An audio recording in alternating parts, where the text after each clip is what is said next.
Hello, my name is Clay Howell, and I'm going to show you the features of my Simple Miner application. Okay, so to start off, Simple Miner is a Minecraft clone that I used to explore and learn different mechanics gameplay-wise. And so I'm going to show off some of the things that I learned and some of the things that I made. So as we start out here, I'm flying up into the sky. There is a walking mode, a flying mode, and then a mode I call no clip. So right now I'm in no clip, and I'm going to fly up into the air, and I'm going to show you a few things with chunks and memory management, and kind of explain how the terrain is created.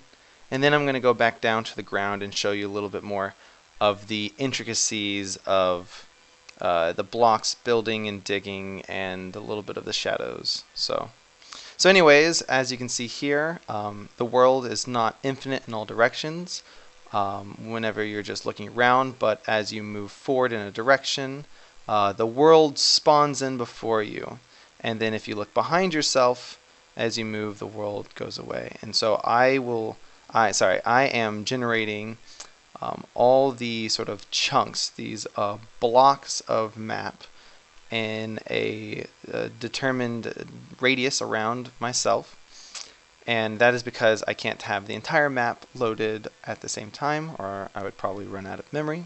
So this is the map as you see it. As I said before, as I fly around, it will load in the new chunks and offload the old chunks. And the world itself is generated with Perlin noise. We take random Perlin noise values on a 2D grid, and it will generate, it will generate all of the hills and valleys. And with those, I then determine if it's above sort of sea level, then it becomes dirt and grass. And then if it's below sea level, it's still dirt and grass down there, and then all those valleys are filled in with water. It's random and sort of tweaked a little bit to be interesting, but it is deterministic, which means if I'm sitting here at this lake and I fly around and I come back in towards the lake from a different angle or something like that, the lake will still be there as it was before. Mountains from one side of the world and the other side of the world will meet up. This also means if I go down here and I land on the ground and I go ahead and build a tower real quick, and then I leave, what will happen is see it all go away, and then when I come back, that tower will still be there. So I don't have the entire world loaded, but as I discover a new chunk, it generates that chunk from Perlin noise, and I know that that chunk's never been touched before by the player. But if I've already seen the chunk, and or if I've interacted with the chunk, like I have here, where I've built this 4-block tower, whenever I save off to memory, whenever I unload a chunk, it saves off the actual blocks in the chunk, and therefore any buildings that a player may create are saved for later. Okay, so let's now plop down onto the ground. Walking mode is, I'll just kind of explain the differences between the 3 different modes. So we have walking mode here where I've got gravity. I can jump and walk around, and you can hear the sound of the block underneath my feet. And then I've got flying, which is sort of like walking mode. You have the ground which you still collide with. You still have the ground that you collide with, and you will still run into walls, and you can fly around. And then specifically no clip, the mode that I was using before, I can move around very quickly, and I can also phase through the ground. And so if I ever say flying, walking, or no clip, you kind of know what I'm talking about. So now we'll continue on and kind of explain in the bottom left corner what I have here. These are the different kinds of blocks that I created in my Simple Miner application. We've got sand, dirt, grass, stone, a light source block, and water. Um, each one has a different sound. Oops, come on. Each one has a different sound when you walk on it. It's got sort of a sand sound right here, a dirt/grassy sound here. You got a stone sound here, and then water makes a splash whenever you walk on it. Each one also has a different amount of time that it takes to dig. So this one is relatively quick. This one is only slightly slower. The stone is much more noticeably slower. And then the dig speeds of these aren't as relevant. You can dig these relatively quickly because I want to be able to create and break light sources quickly. But for the water, you can't really dig it no matter like how long you hold down digging. It's because I wanted water to be sort of a permanent entity in this world.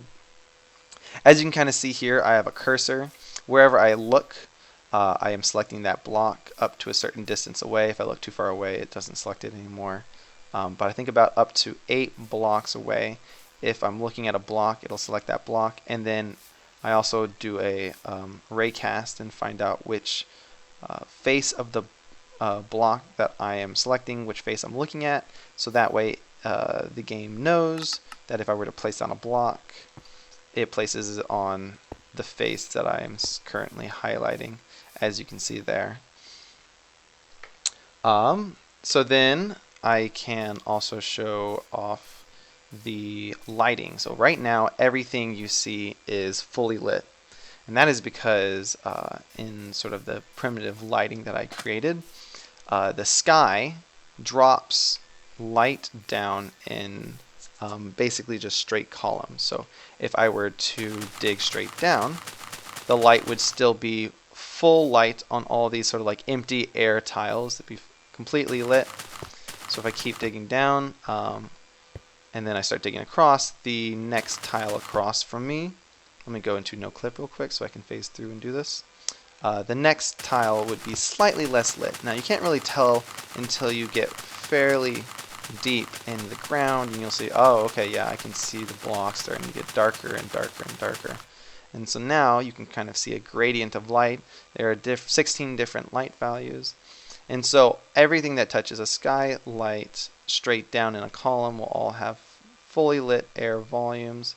And then at flood fills, all air tiles adjacent to it, slowly dwindling off the light one light value at a time until you get to pitch black, until everything's black and it looks like it's very dark. And you can kind of see that this is true if we were to branch it in one direction like this. You can see that this tile right here sort of matches up with like this tile over here because the light had to travel slightly farther to get to that tile up there than it did to that one down there. So this brings into question the light source block that I have at my disposal. So let me use that one real quick. Let's dig. Oops. Let's. Well, that's what it does. Surprise! Light source block creates light. But let me, if I dig in this direction a little bit, and it makes a little bit more sense. There we go. You can kind of see the light source. It acts as if it is a fully lit air tile, and then light slowly dims off from that. And you can see sort of the part where these two light sources meet. You got the light coming down from the sky, going through, and it gets darker and darker and darker, and this acts as fully lit. So it'll take the lighter value of the two sides, and so here is probably the median between the two light sources, and that's where it'll be the darkest. Okay, other than that, that is just about all the features in my simple miner, and this is sort of the foundation. This took about 1.5 months to create, and I didn't make obviously everything from Minecraft. I just sort of picked and chose the parts of Minecraft that I wanted to explore or that I thought was interesting. And then I used this to make my Bazooka Palooza application, which I will show you next.